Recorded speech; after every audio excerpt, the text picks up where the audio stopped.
Now, the other issue that you talked about were how ministers get selected, and I was picking on the Westminster system before. Now I'm going to actually pick on the Constitution, because there's one line in our Constitution that completely wrecks our system of government, and that's in section 64. It's the ministers to sit in Parliament line. And what that line says is that ministers are to be selected from the House of Representatives or the Senate. Now, how can you have a separation of powers where you have the executive branch of government where the ministers are meant to be, and you're having to select those ministers out of the suboptimal lot that are sitting in the legislature? Now, I say suboptimal because a lot of these people that are getting elected to our parliaments have no experience in the private sector or the real world. Take someone like Richard Marles, who is our current defense minister.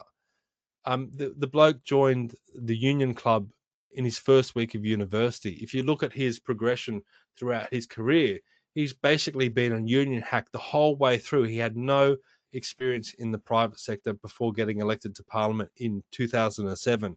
So what does he know about the pressures that the Australian people are under? How does he know what it's like to operate a small business, or have to pay payroll tax, or things like that, or to operate under the government pressures of regulations and red tape and green tape and whatever that comes along?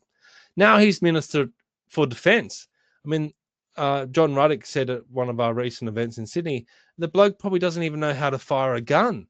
What does he know about defence? I mean, has he had any experience in defence prior to being in Parliament? And the answer is no, he hasn't. So this is a situation that's brought about because of this one line in the Constitution. Now we say, let's go to a referendum. Let's make this argument to the Australian people and put to the Australian people, do you want to take a big red pen and put a line through that part of the Constitution and remove it from our Constitution? So now the Governor General can say, okay, well, I'm going to select the Minister of Defence, and I have the opportunity to go out into the broader Australian community and select the most suitable person that I can find out of everyone.